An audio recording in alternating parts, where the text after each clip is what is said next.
welcome to Davita's Stampin' Spot. It's Thursday, so I have another tip for you. This is one of those projects that when I first saw a sample of it online, I thought, oh, that's way too hard. But once again, when you know how to do something, it's not hard. So I'm going to swing the camera out and I'm going to go all the way through the steps for you today. Oops. Clicked the wrong button, guys. It said stop video instead of switch camera. All right, so I have a piece of Pretty in Pink 8.5 by 11 cardstock. The first thing we're going to do is we're going to place it in our trimmer. I'm going to place it at 4 1/4 because that's halfway. I'm going to move my cutter out of the way and I'm going to score this. Then we're going to swing it around and we're going to cut it at 5 1/2 to get our card base. Okay, just need one. Now, I got this idea from a lady, said inspiration by G, and I just thought it was just so fun. All right, so here's my normal card. I want to mark the center on both sides. So the first thing I'm going to do is I'm going to go to 2 3/4. Bring it up here so you can see. So I'm at 2 3/4, and I'm just going to put a tick mark right here in the center. Okay, so it's just right there. Now I'm going to turn it like this. I want to mark the exact same side where I put that tick mark, and I'm going to go to 2 1/8. So on our paper trimmer, here's 2. The next line is a 16th. The next is an 1/8. So you're going to go 2 lines in from the 2-inch. Okay. And I'm going to mark right here and right here. So I can mark the top and the bottom at the same time. Except up here, my pencil marked too. All right. Now, this is the hardest part, and it's not hard. Okay. So here's my marks. The first thing I'm going to do is I'm going to put this tick mark that was the middle from the 5 1/2 up and line it up so that both tick marks, the 2 1/8 and the 2 3/4, are both in the groove. Okay. Close my paper trimmer and I'm going to score. Okay. Then I'm going to do the same thing on the other side. From that tick mark to that line, the 2 tick marks. Okay. Now I'm going to slide it. I'm going to keep the one that's 2 3/4, and I'm going to rotate the paper so that the score line for the middle of the card now lines up in the cutting canal, and we're going to score again. Okay. Now we're going to go back and do the same thing on the other side, from this tick mark up to the score line. Okay. Now you all probably just went, well, that's super easy. And that's the hardest part of the card. Isn't that exciting? Okay. And you're going, okay, this looks like it's going to be really weird. I promise it's going to be really cool. All right. All right, so I erased my lines. Now I have a piece of designer series paper. This is from I think it's called Florals in Bloom. It's been around a while, but it's such pretty paper. I'm glad that we can still use it. And we want to mark the center of this one. So this one is 5 by 4, and we're going to do it on the 5-inch side.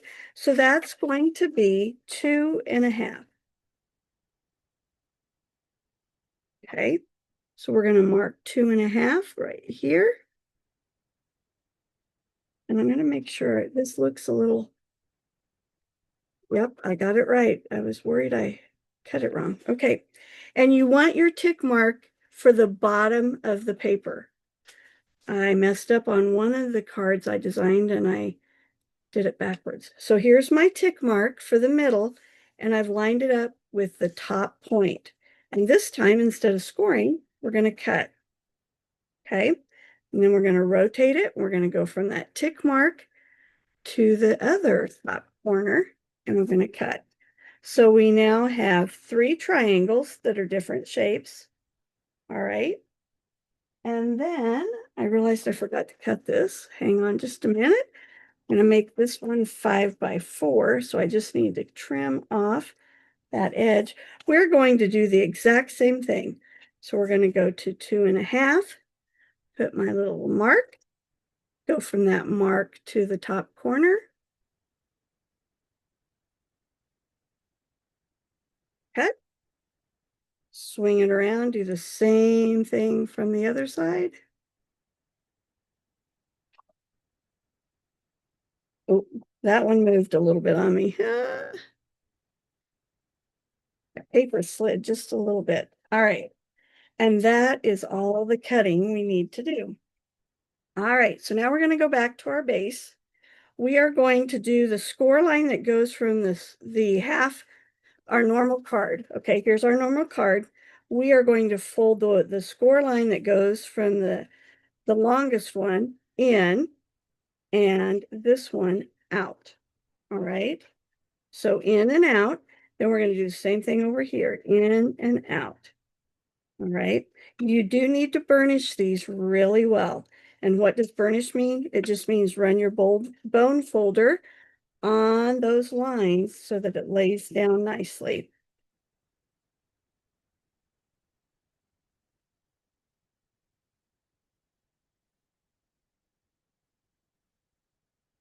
All right. So we're going to close it up now so it's going to look like that. See that? All right. We're going to grab our glue. I grabbed some old bottles. Let's see if the glue will come out of these. And I may have to go get a new one. Trying to clean out just a little bit, and I found some old glue bottles. So I thought I would see if they work. And, probably doing it on a video was not the smartest choice. I should have done it at a different time. But it worked, thank goodness.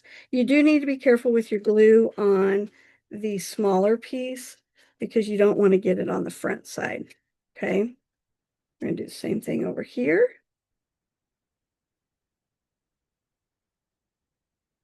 We did this at my technique and fun fold class for March. And I think at first the ladies saw the design and thought, oh, that looks kind of hard. But like I said at the beginning, once you know how to do something, it's so much easier and not nearly as difficult as you think. All right, so now we're going to take the centerpiece here. And this is that triangle that we cut from the 5 by 4 paper. And we're going to center it here on the front flap. Sorry if my head gets in the way here. I want to make sure I get it right. There we go. Then the 2 smaller triangles are going to be placed on the inside of the card, like this.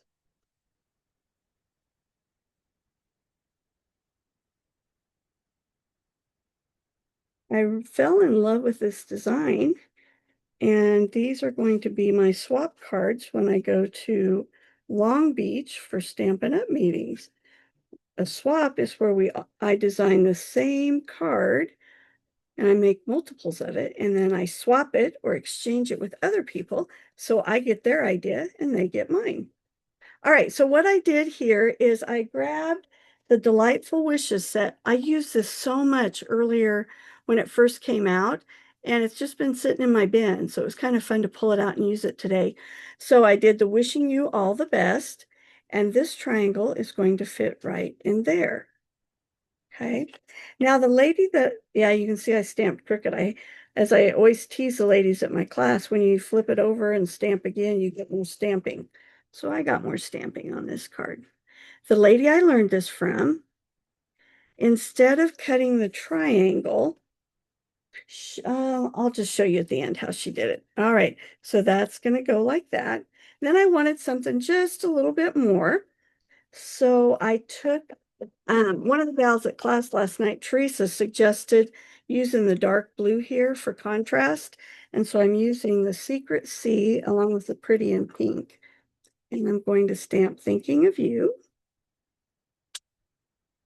And then in pink, I'm going to use the flowers from this Delicate Wishes.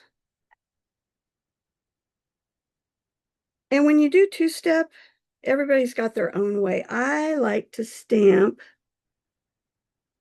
Oh, I think I made this too high. Well, we'll see. The outside first. Okay, I'm going to stamp off on this because I want it lighter.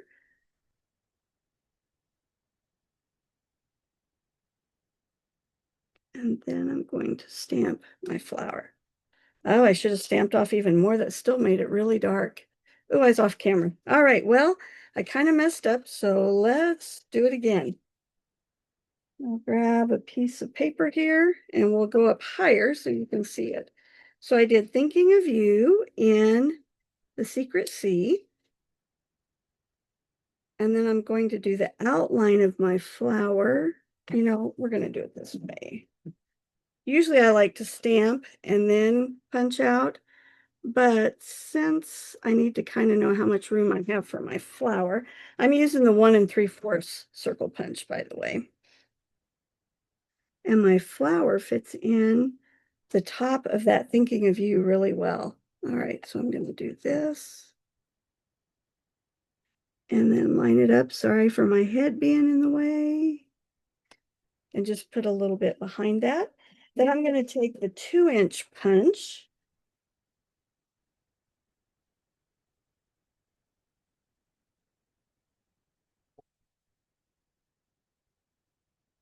And punch out a 2-inch circle. So I've got 2-inch for the Secret Sea and 1 3/4 for my greeting. I still need to burnish that score line. It's not laying down like I want it. There we go. That's better. All right. Now I'm only putting adhesive on about 1/2 to 3/4 of this because this level is lower than the top. Because up here, I've actually got 2 pieces of the designers or the cardstock and the designer. So if you put glue on this right side, it's not going to touch the card anyway. All right. And then of course we've got to add some bling, right? So I'm going to add a rhinestone. You know, these are my go-to pieces. I'm going to color it with a Daffodil Delight marker. I know I should have done that first and let it sit there a little bit, but I didn't think of it. And there you go. What do you think? Isn't that pretty? I just think it turned out really neat and it gives such a fun look.